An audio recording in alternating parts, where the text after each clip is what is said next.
an opportunity, like everyone else in this House, to acknowledge the tragedies that we have faced as a country, but in particular those families who have lost loved ones from the weather events. Can I say, and we must commit to those families, that we have a responsibility in this House to do everything we can to prevent such tragedies in the future.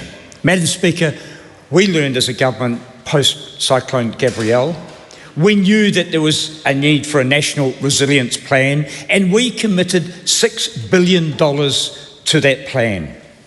That would have enabled events like this and tragedies from these events to be prevented in many situations. There will always be an act of God. There will be situations that we can't understand. The reality is that fund was raided, resilience and prevention was raided, so that the national government, the economic champions, could provide tax cuts. Madam Speaker, I have to go on. There was a minister in the House claiming the wonderful state of the electricity sector, renewables. Well, yes, the rain has provided for us as a country, but it's also provided a miserable set of circumstances that most New Zealanders are facing. Madam Speaker, the great economic champions, the National Party Act, who claim that they are better managers of the economy, are wrong. And in fact, the latest research poll says that 0.8% of New Zealanders think that National's better than Labor. Well, we acknowledged we borrowed a bit of money through COVID. And so the laughter from the other side of the House, comes from the people who supposedly represent the resilient businesses that could have got through this without our money. We are proud that we spent and borrowed money to keep this economy going. The national government should not be proud of borrowing for tax cuts for landlords and tax cuts for tobacco companies. Madam Speaker, let's look at the economic reality. In every one of the indicators of our economy, we're going backwards. Unemployment in March, compared to the projections that were there under the post-COVID government and the reality we faced, every one of the indicators is worse now than it would have been if Labor had continued in government. Unemployment will be higher.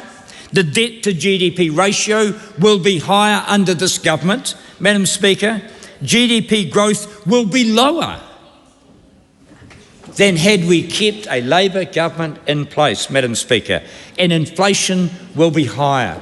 Madam Speaker, the only thing that the Minister of Finance crows about is actually the lower interest rates.